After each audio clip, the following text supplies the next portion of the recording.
Angin segar yang dinanti publik datang dari rapat yang digelar di Gedung Parlemen Senayan belum lama ini. Pemerintah dan DPR sepakat tak ada lagi perdebatan tentang RUU perampasan aset. Semua kompak memuluskan lajunya aturan yang diharapkan bisa menjadi instrumen mengembalikan kerugian negara yang dicuri para koruptor. Selengkapnya dalam Ulas Utas, pemerintah DPR kompak gaspol RUU perampasan aset.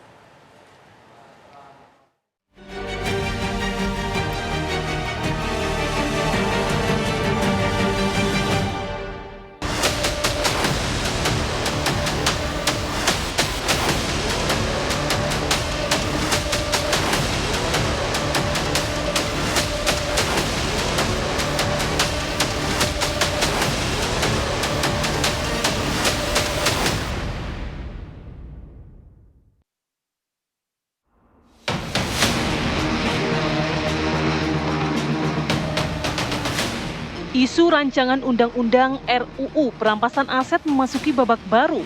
Pemerintah dan DPR telah satu suara bahwa RUU perampasan aset merupakan kebutuhan, bukan sekedar keinginan. Dalam rapat kerja Badan Legislasi, Balek DPR bersama Menteri Hukum, pimpinan Balek menegaskan bahwa RUU perampasan aset sudah diusulkan masuk program legislasi nasional Prolegnas Prioritas 2025. Dan ini tetap sebagai inisiatif DPR. Ya.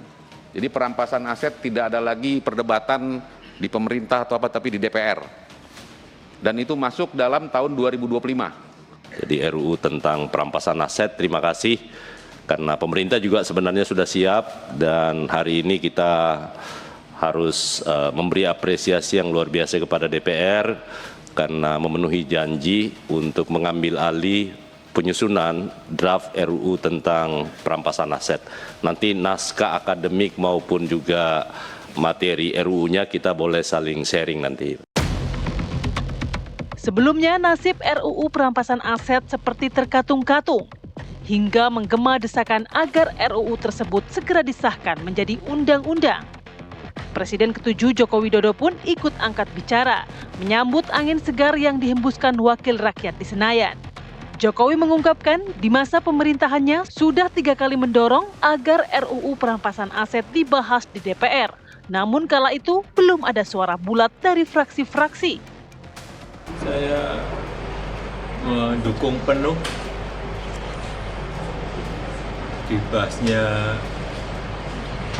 kembali rancangan undang-undang perampasan aset. Karena ini penting sekali dalam rangka pemberantasan korupsi. Sangat penting. Dan itu sudah, seingat saya sudah 3 kali kami mendorong agar RUU perampasan aset ini pada saat itu segera dibahas di DPR, dan di tahun 2023 bulan Juni kita juga mengirimkan surat ke DPR untuk segera RUU perampasan aset itu dibahas di DPR. Tapi memang fraksi-fraksi di sana belum menindaklanjutinya saat itu. Kini sikap seluruh fraksi di Parlemen Senayan tampaknya tak perlu dipertanyakan lagi. Mereka telah kompak mendukung melajunya RUU perampasan aset untuk memperkuat undang-undang terkait pemberantasan korupsi. Kita paham sebetulnya undang-undang yang terkait dengan pemberantasan korupsi itu sudah ada ya, seperti Undang-Undang Tipikor, terus kemudian Undang-Undang TPPU gitu loh. Nah, tapi untuk lebih menguatkan lagi, maka kemudian ada diperlukan instrumen-instrumen tambahan seperti Undang-Undang perampasan aset ini. Nah, jadi sebetulnya kita harus memahami dan menyadari betul ya, bahwa ini adalah bagian dari upaya kita untuk melakukan pemberantasan korupsi. Dan saya kira kita semuanya sepakat, setuju, dan berkomitmen ya, saya dan teman-teman DPR bersama pemerintah sangat setuju ya bahwa undang-undang ini harus kita bentuk, harus kita susun menjadi bagian dalam upaya kita secara sangat serius melakukan pemberantasan korupsi. Melajunya RUU perampasan aset menjadi langkah besar bagi pemerintah dan DPR yang dinanti masyarakat. Semua elemen bangsa ini menginginkan perampasan aset yang sejati yakni bertujuan agar hasil kejahatan bisa dirampas secara optimal untuk negara. Sepanjang yang bersangkutan, seorang tersangka terdakwa tidak bisa membuktikan hasil kepemilikannya, apakah itu bergerak, tidak bergerak, kemudian terkait deposito, itu tidak bisa dijelaskan asal-usulnya, itu disita oleh negara. Jadi ada minimal, tapi tidak ada maksimal.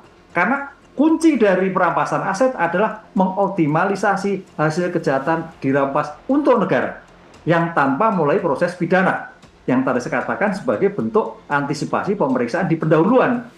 Di pemeriksaan pendahuluan, asal itu bisa diputuskan dan penetapan pengadilan, disita oleh negara. Ini sebagai pilihan pahit politik hukum dalam rangka percepatan pemberantasan tindak pidana korupsi. Tentu saja tak ada garansi bahwa implementasi Undang-Undang Perampasan Aset akan selalu mulus sebagai alat pemberantasan korupsi. Karena itu, ada sederet hal penting yang tak boleh diabaikan agar tak terjadi penyimpangan atau penyalahgunaan wewenang. Jadi yang pertama, isi dari perampasan aset itu harus tajam. Yang kedua, tapi tidak boleh sekadar tajam. Kalau sekadar tajam, ini senjata sakti yang bisa digunakan untuk menusuk lawan politik, untuk menginjak kaki orang, untuk memeras, untuk menghancurkan ya seseorang. Sehingga butuh akuntabilitas. Jadi butuh keseimbangan antara ketajaman isi dan juga akuntabilitas. Agar apa? Agar para penegak hukum tidak abuse of power, tidak menyalahgunakan kewenangan yang besar ini ketika mereka menjalankan Undang-Undang Perampasan Aset nantinya. Nah, bagaimana agar perampasan aset itu bisa akuntabel? Yang pertama, harus ada akuntabilitas. Setiap bentuk pengambilan tindakan oleh aparat penegak hukum terkait dengan perampasan aset harus melalui persetujuan dari pengadilan. Jadi dilakukan objektifikasi, tidak dilakukan semena-mena oleh aparat penegak hukum. Aparat penegak hukum harus tanya dulu kepada hakim, kepada pengadilan, boleh nggak mengambil langkah-langkah ini? Ya, jangan sampai aturan perampasan aset justru menjadi senjata untuk kepentingan-kepentingan politik maupun yang lainnya. Lantas, bagaimana DPR melihat kekhawatiran akan penyimpangan itu? Pertama harus tadi disesuaikan dengan sistem hukum kita yang relatif tidak mengenal ya atau semi tidak mengenal pembuktian terbalik. Ya, walaupun di beberapa undang-undang semacam TPPU itu masih ada. Penerapan ini memang harus nanti melalui proses peradilan misalnya ya, keputusan peradilan. Nah, yang kedua juga tadi itu kita harus cermat ya, harus hati-hati ya supaya undang-undang ini tidak bisa disalahgunakan ya oleh pihak-pihak tertentu.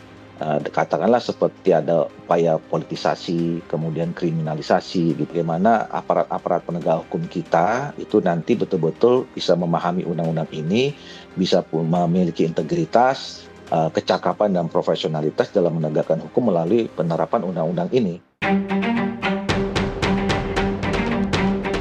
RUU Perampasan Aset ditargetkan rampung tahun 2025 ini.